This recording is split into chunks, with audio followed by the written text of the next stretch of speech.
Hello students, welcome back to my channel Puneet sir की पाठशाला your channel.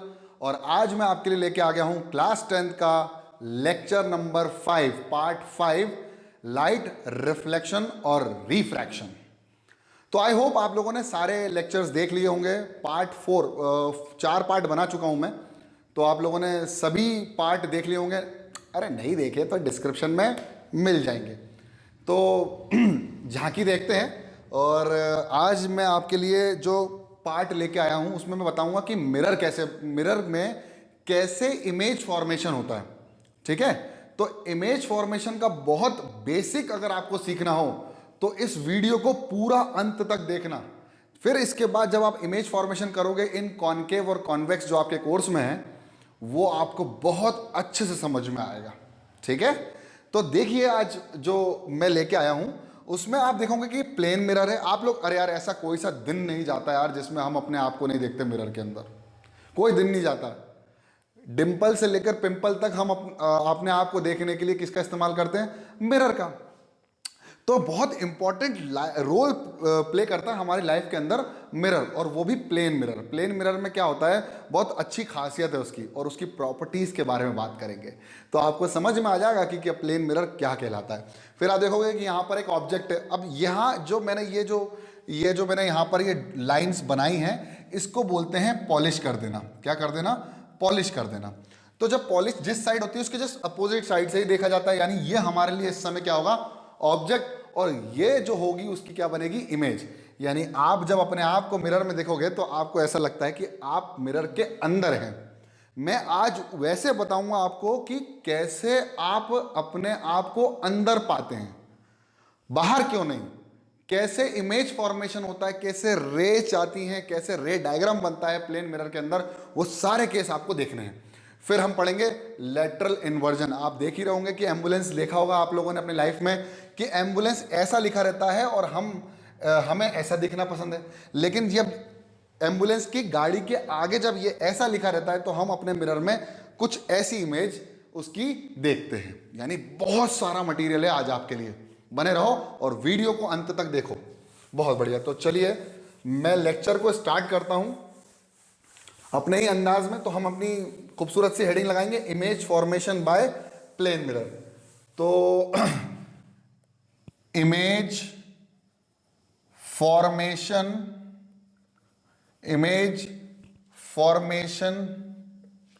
Bye plane mirror. आज थोड़ा सा गला खराब है। Image formation by plane mirror, अब ये किस तरह से काम करता है, कैसे इमेज बनती है वो देखिए। तो सबसे पहले हमारे पास क्या होना चाहिए? प्लेन मिरर होना चाहिए। बिल्कुल बेसिक से समझा रहा हूं, बिल्कुल बेसिक। पॉइंट ऑब्जेक्ट से बड़े ऑब्जेक्ट्स मतलब डिस्टिंक्ट ऑब्जेक्ट तक में समझाऊंगा, तो इसलिए इसको बहुत अच्छे से समझना। पॉइंट ऑब्जेक्ट से स्टार्ट करूंगा और रे डायग्राम बनाते बनाते बनाते हर एक चीज आपको मैं बताऊंगा। हाँ, हो सकता है आपके टीचर्स ने आपको बताया हो कि distance of the object from the mirror is equal to distance of the image from the mirror, लेकिन मैं आज उसका प्रूफ बताऊंगा। इसलिए ये वीडियो बहुत इंपॉर्टेंट है, ये लेक्चर बहुत इंपॉर्टेंट है, कंसेप्ट हिला देगा आपके ये। अब मान लीजिए इस मिरर के सामने एक ऑब्जेक्ट है जो कि कैसा है? पॉइंट ऑब्जेक्ट है। ठीक है, ये पॉइंट ऑब्जेक्ट है। अब क्या होता है, इसमें से रेज निकलती हैं, टकराती हैं, सोर्स से कहीं रेज आती होंगी, टकराती होंगी और जाती होंगी।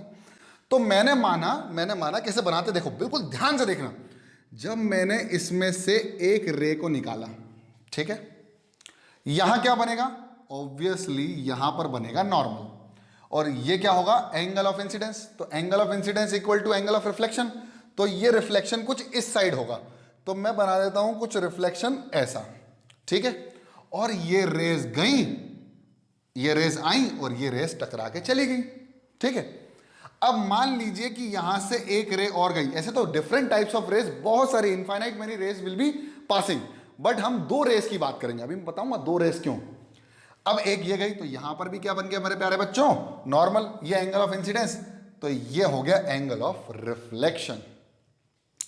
अब देखने वाली बात यह होती है कि जब हम देखते हैं कि ये दोनों क्या है? रिफ्लेक्टेड। मैं समझा रहा हूं आपको इमेज बनती कैसे।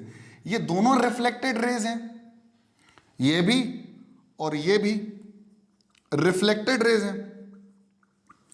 अब आप सोचोगे कि रिफ्लेक्टेड रेज जब आगे कहीं मीट करने जाएंगी तो क्या मीट कर पाएंगी? कभी मीट नहीं करेंगी, कभी इंटरसेक्ट नहीं करेंगी। अब मान लीजिए आप इसको यहां से देख रहे हो, बढ़िया आपकी खूबसूरत सी आंखें इसको देखना चाह रही हैं, तो आप पीछे देख रहे हो तो कोई इमेज तो बन नहीं रही है इसकी, यानी ये आगे जाके तो कहीं मीट नहीं कर रही है। हाँ, अब समझ में आया। तो ये क्या करती हैं, ये पीछे की ओर मीट करती हैं। देखो बिल्कुल मजा आने वाला है, बिल्कुल मजा आ जाएगा। ये पीछे की ओर कहीं जाके मीट करेंगी। अब क्या हो रहा है, अब इस डायग्राम में एक खासियत ये है कि ये कुछ ऐसे जाएंगी मीट करते करते। अब देखें आप, बहुत बढ़िया। हाँ, अब सीधा है, ये कुछ इस तरह से मीट करेंगी कि अब ये एंगल भी है ना, क्या नाप के बनाया नहीं ना। हाँ, अब ठीक है। तो ये कुछ ऐसे पीछे से पीछे जाके मीट करेंगी दोनों। ये आगे जाके तो कहीं मीट नहीं कर पाएंगी, यानी ये पीछे जाके कहीं मीट करेंगी। और जहां पर दो रिफ्लेक्टेड रे मीट करती हैं, उस पॉइंट पर उस ऑब्जेक्ट की क्या बन जाती है, इमेज। तो ये हो जाएगी आई और ये हो जाएगा ओ। और ये ऑब्जर्वर है, ये ऑब्जर्वर, इसके रेफरेंस में काम करेंगे सब। क्या होगा जब ऑब्जर्वर भी अपने आप के लिए ऑब्जेक्ट बन जाए तो कैसा होगा? अरे बहुत मजा आने वाला, बहुत मजा आने वाला, बिल्कुल समझ में आएगा। अच्छा एक चीज और, एक चीज, ये सीधी की सीधी भी जाती है। हाँ, ये सीधी भी जाती है। तो एक काम करते हैं, ये गई, अच्छा ये 90 डिग्री होगा नॉर्मली, तो नॉर्मली वापस चली जाएगी, लेकिन ये मीट कहाँ करेंगी? अरे बहुत शानदार सर, समझ में आ गया। तो ये गई और ये आई। अब बेटा ये एरो बनाना अति आवश्यक है, it is the most important thing in the ray diagram. Why? क्योंकि जब एरो नहीं बनेगा ना तो हमें समझ में नहीं आएगा कौन सी रे आई और कौन सी इंसिडेंट है और कौन सी रिफ्लेक्टेड रे। अब समझ में आ रहा रिफ्लेक्टेड रे कहां से? तो हमारी आंखों को ऐसा लगता है कि जो ऑब्जेक्ट की इमेज है वो मिरर के अंदर से कहीं से आ रही है, लेकिन ऐसा होता तो नहीं है। क्या ये रियलिटी में जाके मिल रही है? नहीं। क्या मैं रियल में आपको अपने आपके घर आके पढ़ा रहा हूं? क्या मैं आपको वर्चुअली पढ़ा रहा हूं? हाँ, मैं इमेजिन कर रहा हूं कि आप लोग बैठे हो और बहुत खूबसूरत से बच्चे हो जो हर टीचर का हर कहना मानते हो और मेरी हर बात मानोगे, अभी पूरा वीडियो देखोगे। तो मैं आपसे वर्चुअली बात कर रहा हूं। अच्छा सर, अब समझना, क्या ये रियलिटी में जाके मिल रही है? नहीं, हमने इसको एक्सटेंड किया और हमारी आंखों को ऐसा लगा कि ये रे मिरर के अंदर से आ रही हैं और टकरा रही हैं। इसका मतलब हमारी आंखों को इसकी इमेज कहां मिली? अंदर। और क्या ये रियलिटी में एक दूसरे से इंटरसेक्ट हुई? अरे आगे जाके तो कहीं नहीं हुई, हमने तो इसको एक्सटेंड किया पीछे। इसलिए ये जो इमेज बनती है, जो ये इमेज फॉर्म होती है, इसको बोलते हैं वर्चुअल इमेज। क्या बोलते हैं इसको? Virtual image. अब आपको समझ में आया वर्चुअल का मतलब क्या होता है? वर्चुअल इज नॉट रियलिटी, और रियल का मतलब क्या होता है? जो रियलिटी है, जो वाकई में मिलेंगी उसको क्या बोलेंगे? जो वाकई रेज, रिफ्लेक्टेड रेज मिलेंगी उसमें बनेगी रियल इमेज। और जब हम एक्सटेंड करेंगे अपने खुद से वर्चुअली तो उसमें बनेगी वर्चुअल इमेज। इसका डिफरेंस बहुत शानदार आने वाला है आगे आने वाले लेक्चर्स में। जिसको इसका डिफरेंस समझना है बहुत तगड़ा वेट करो थोड़ा सा। अच्छा, इतना समझ में आया? क्या रियलिटी में मिल रही? नहीं, तो इसलिए इसका नाम क्या दे दिया? वर्चुअल। क्या रियल में मिलेंगी तो उसको क्या बोलेंगे? वर्चुअल? नहीं, उसको बोलेंगे रियल इमेज। जो रिफ्लेक्टेड रेज जहां मीट करती है वहां क्या बनती है? इमेज। जहां रियल में इमेज, रिफ्लेक्टेड रेज मीट करती हैं उसको क्या बोलते हैं? Real image. जहां पर हमने खुद से बनाया उसको क्या बोलेंगे? Virtual image. अरे बिल्कुल क्लियर हो गया, मेरे को समझ में आ गया, बिल्कुल बहुत शानदार। अब क्या है कि ये है मिरर। बहुत बढ़िया सर, ये तो हमें पता था, आपने कितना बता दिया है इसके 4 वीडियोस में, आपने बहुत अच्छे से समझा दिया हमें मिरर है। अरे बेटा मैं समझा रहा हूँ, रुक जा। अब ये मिरर से जो डिस्टेंस है ऑब्जेक्ट का, इसको बोलते हैं, इसको रिप्रेजेंट करते हैं यू से। कहां से? अच्छा एक बात तो समझ में आई ना, कंफ्यूज मत हो ना। जहां 2 रेज, मिनिमम कितनी रिक्वायरमेंट है? 2 रेज जहां मीट करेंगी उस पॉइंट पर उसकी इमेज बन जाएगी। मिनिमम 2 तो चाहिए ही चाहिए। यहां मैंने तीसरी भी निकाली है, मिनिमम 2 चाहिए ही चाहिए। अभी बिल्कुल एक्सप्लेन कर दूंगा हर एक चीज, बहुत शानदार। और जो इमेज का डिस्टेंस होता है मिरर से, उसको मैं बोलता हूं v। क्या बोलता हूं? v। The distance of object. अरे किताबों में दिया है, डरो मत यार, किताबों में दिया, अभी मैं समझा रहा हूं ना सब कुछ। हाँ, distance of object from mirror, उसको कहां से रिप्रेजेंट, कैसे रिप्रेजेंट करेंगे? किस चीज से रिप्रेजेंट करेंगे? किस अल्फाबेट से करेंगे? किस वेरिएबल से करेंगे? U, good. और distance of image, distance of image, distance of image from mirror, distance of image from mirror is represented by v। तो इसको रिप्रेजेंट करेंगे u से और इसको रिप्रेजेंट करेंगे v से। बहुत बढ़िया सर, एक नंबर समझ में आ गया। अब इसकी जब हम लोगों ने बहुत सारी, जब हम लोगों ने इसका अध्ययन किया, इसको मैथमेटिकली डिराइव किया, तो हमने पाया कि ये जो u होता है वो किसके बराबर होता है, v के। Image formation in plane mirror, image formation in plane mirror में प्रॉपर्टीज में लिखवाऊंगा, आप टेंशन बिल्कुल नहीं लेने का, लेकिन समझने का। अभी क्या हो रहा है, अभी समझ में चीजें आना चाहिए, उसके बाद ही तो अपन लिखेंगे। नोट्स वोट्स तो टेंशन मत लो, सब लिखवा देंगे। तो ऐसा पाया गया कि भाई v is equal to u है, मतलब distance of object from the mirror is equal to distance from distance of image from the mirror. मतलब ऑब्जेक्ट का डिस्टेंस मिरर से और इमेज का distance from the mirror is equal. अब आप लोग सोच रहे होंगे सर प्रूफ कैसे करें हम। अरे पुनीत सर है ना, टेंशन नहीं लेने का, बिल्कुल समझने का। अभी इतना हो गया, पक्का मिटा दूं, बहुत बढ़िया। हमें u is equal to v, मतलब हमें ये डिस्टेंस इक्वल टू ये डिस्टेंस प्रूफ करना है, बराबर है। बहुत बढ़िया। अब ये ऑब्जर्वर और ऑब्जर्वर को हटा के इसी डायग्राम को रहने दूंगा, बस मैं ये सब हटा दूंगा, ठीक है, बिल्कुल समझ में आ जाएगा। ओहो बहुत बढ़िया। अब देखो, ठीक है, अब मान के चलो कि अगर ये एंगल थीटा है, ठीक है, ये एंगल थीटा, और ये कैसे गई थी, परपेंडिकुलर। अगर ये 90 तो ये भैया नॉर्मल भी 90 डिग्री होती है। अगर ये थीटा है तो भाई alternate interior angles, alternate interior angles के थ्रू ये भी थीटा हो जाएगा एंगल। अरे इसको आई मान लो, थीटा मान लिया, 10th में पढ़ा तो है यार मैथमेटिक्स में, ट्रिग्नोमेट्री नहीं पढ़ा तो बता देना कमेंट बॉक्स में ठीक है, उसको भी समझा देंगे हम। ये थीटा तो ये थीटा, अब ये एंगल ऑफ इंसिडेंस तो ये एंगल ऑफ रिफ्लेक्शन, दोनों ही क्या होंगे, बराबर। अच्छा बहुत बढ़िया सर, बहुत बढ़िया। अब देखो एक ये लाइन जा रही है और एक ये लाइन जा रही है, जब ये लाइन और ये लाइन क्रॉस ओवर होती है तो ये थीटा तो ये भी कितना हो जाएगा, थीटा। सर बिल्कुल समझ में आ गया कि ये भी थीटा होने वाला है, बिल्कुल समझ में आ गया, हमें ये भी थीटा होने वाला है। अच्छा एक बात बताओ, अगर ये थीटा तो ये भी थीटा, अरे यार ये लाइन इसके भी तो पैरेलल होगी, the parallel lines alternate interior angle या वर्टिकली अपोजिट एंगल्स। अल्टीमेटली मुझे करना क्या था, मुझे करना था theta equal to theta, that's it, ठीक है। अच्छा बहुत बढ़िया सर, बहुत बढ़िया। अब देखो ए बी सी डी, अरे ए बी सी डी नहीं देखनी है, A B C, triangle A B C, A B C and triangle A D C. देखो मैथमेटिक्स में आप लोगों ने बहुत अच्छे से प्रूफ किया होगा कि हम लोग करस्पॉन्डिंग साइड्स और वर्टेक्सेस देखते हैं। अच्छा आपको एक चीज तो समझ में आ रही होगी कि ये एंगल इक्वल टू ये एंगल, यानी angle A B C, angle A B C is equal to angle A D C, बोलो हाँ या ना, इज इक्वल टू थीटा। ये अभी हमने निकाला, बहुत बढ़िया सर। अच्छा अब क्या करें, क्या ये दोनों के अंदर कॉमन होगी, ये दोनों इसके अंदर कॉमन होगी, यानी a c is equal to a c is equal to common side. बहुत बढ़िया, दोनों कॉमन होंगी। अरे ये कॉमन दोनों के अंदर, ठीक है। अच्छा अब मैं क्या प्रूफ कर रहा हूं, इन दोनों ट्राइंगल्स को कॉन्करेंट करने की कोशिश कर रहा हूं। क्या आप मुझे बता सकते हो कि कैसे कॉन्करेंट कर सकता हूं मैं इन दोनों को। यार ये थीटा होगा तो ये भी थीटा हो सकता है क्या, देखो देखो देखो, थोड़ा सा देख के बताओ कि ये अगर थीटा है तो ये थीटा होगा, ये थीटा होगा क्या, ये होगा 90 minus theta sir, 90 minus theta, और ये भी 90 माइनस थीटा। अब देखो बिल्कुल एकदम पिक्चर क्लियर। अब ये एंगल तो बराबर था, यहां से ए एस प्रॉपर्टी लग रही थी, तो मैं लगा सकता हूं एंगल साइड एंगल और एंगल एंगल साइड, दोनों लगा सकता हूं। तो मैं लगा रहा हूं अभी कौन सी, एंगल एंगल साइड।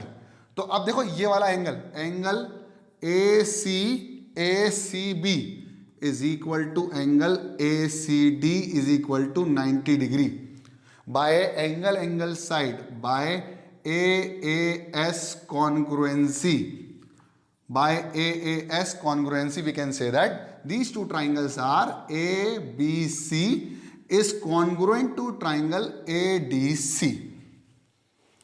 मैथमेटिक्स करवा दी सर ने फिजिक्स के अंदर। अरे भाई प्रूव कर रहा हूं ना।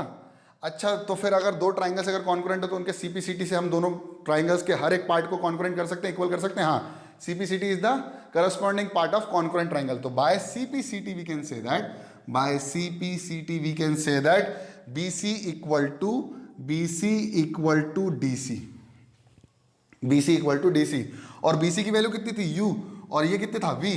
तो therefore we can say that U is equal to V, BC is equal to U is equal to V, यानी distance of object from the mirror is equal to distance of image from the mirror. Clear? बिल्कुल समझ में आया। अब लिख दो properties, अब लिख दो प्रॉपर्टीज। बहुत बढ़िया, समझ में आ गया सर। लिख दूं प्रॉपर्टीज, लिख दूं, यहां लिख दूं, ये मिटा दूं। चलो पहली प्रॉपर्टी यहीं से लिखते हैं, प्रॉपर्टीज, बिल्कुल समझ में आएगा। चलो पहली प्रॉपर्टी आप ही बताओ, property of image formation by plane mirror. क्या पहली प्रॉपर्टी बन सकती है? इसको देख के बताओ कि प्रॉपर्टी क्या बन सकती है। मैंने बताया था कि जो इमेज फॉर्म होगी, जो इमेज फॉर्म होगी प्लेन मिरर के थ्रू, वो कैसी होती है? वर्चुअल। हम कभी रियलिटी में उसमें देखते नहीं है कि वो आपस में कट हो रही है रियल में। इसका मतलब the image formed in the plane mirror is always what? virtual। अब एक चीज और होती है, वर्चुअल के साथ साथ ये इरेक्ट भी होता है। अब इरेक्ट का मतलब ये है कि अगर कोई आदमी ऐसा खड़ा हुआ है तो वो उसकी इमेज भी ऐसी ही रहेगी, और इन्वर्टेड का मतलब होता है अगर आदमी ऐसा है तो उसकी इमेज कुछ ऐसी होगी। ये इन्वर्टेड होती है और ये इरेक्ट होती है। तो इसकी हमेशा कैसी होती है? इरेक्ट। अबे यार, तुम लोग अपने आप को मिरर में देखो, तुम ऐसे खड़े हो, तुम भी ऐसे खड़े हो तो इमेज भी ऐसी खड़ी रहेगी। ऐसे उल्टी थोड़ी दिखती, इन्वर्टेड सीधी दिखती है। ठीक है, बहुत बढ़िया। दूसरा पॉइंट आपको पता चली गया कि distance of the image from the mirror is equal to distance of the object from the mirror, यानी U is equal to V। लिखवाने की आवश्यकता नहीं है मेरे को, मैंने प्रूफ भी कर दिया। इसको प्रूफ बोलते हैं। ये प्रूफ आपकी किताब में नहीं मिलेगा। ठीक है, बहुत बढ़िया। और तीसरी कहानी क्या है, कोई बता पाएगा मुझे? मतलब कोई सा भी एक सोच के देखो यार, अपने हिसाब से सोचा तो करो कि किस तरह से। हाँ, स्टार्टिंग में मैंने एम्बुलेंस सीधा लिखा था और उसकी इमेज कैसी थी? उल्टी। तो इसको बोलते हैं the right of the object becomes the left of the image. कभी देखना अपने आप को खड़े होके मिरर के सामने, जब आप अपना राइट हैंड उठाएंगे तो मिरर अपना लेफ्ट हैंड उठाएगी, और आप जब अपना लेफ्ट हैंड उठाएंगे तो मिरर की इमेज जो है वो आपका क्या उठाएगी? Right hand. जब राइट हो गया ऑब्जेक्ट का, इमेज का क्या हो गया? लेफ्ट, और ऑब्जेक्ट का लेफ्ट हो गया इमेज का क्या? राइट। इस पर्टिकुलर प्रॉपर्टी को बोलते हैं लेटरल इन्वर्जन। क्या बोलते हैं? Lateral inversion. देखो, इन्वर्जन का मतलब तो होता है उल्टा, और लेटरल का मतलब होता है साइड। क्वाड्रिलेटरल पढ़ा हुआ ना आपने, साइड। साइड से अपोजिट होना। क्या होना? साइड से अपोजिट हो जाना, लेटरल इन्वर्जन। देखना आप कभी लेफ्ट उठाओगे तो ऑटोमेटिकली इमेज जो है वो आपका राइट हैंड उठाने लगेगी। इसको बोलते हैं लेटरल इन्वर्जन। इतना समझ में आया? पक्का 100%। और लॉज ऑफ रिलेक्शन तो इसके अंदर आ ही रहे थे, वर्चुअल, इरेक्ट। ये तीन प्रॉपर्टीज इस पर्टिकुलर केस में आपको बहुत अच्छे से याद रखनी है। ठीक है, पक्का? अच्छा, एक बार देख लूं मैं कितना मिनट जा रहा है ताकि समझ में आ जाए। अरे ठीक है ठीक है, अभी थोड़ा सा एक क्वेश्चन और कर सकते हैं अपन। पक्का इतना समझ में आ गया? मिटा दो, बहुत बढ़िया। अब एक सवाल दिमाग में आया कि भाई, एक सवाल दिमाग में नहीं आया, ये थोड़ा सा अच्छे लेवल पे क्वेश्चन जब एसचंद वगैरह आप करोगे ना तो आपको मिलेगा ये सवाल मिलेगा। A man of height capital H want to see himself completely in a, कौन सा mirror? Plane mirror. in a plane mirror, find minimum length of mirror required, कम से कम कितना मिरर लगेगा, कितना लेंथ का मिरर लगेगा उसको अपने आप को कंप्लीटली देखने के लिए। तो ये लेक्चर थोड़ा सा बड़ा हो रहा है, तो मैं इसको यहीं समाप्त करूंगा, एंड करूंगा, और अगले लेक्चर में इस क्वेश्चन को हम हल करेंगे, सॉल्व करेंगे। तो वीडियो पसंद आए तो लाइक करो, नए चैनल पे नए हो तो सब्सक्राइब करो, और वीडियो शेयर करो, और पढ़ते रहो, बढ़ते रहो। जय हिंद।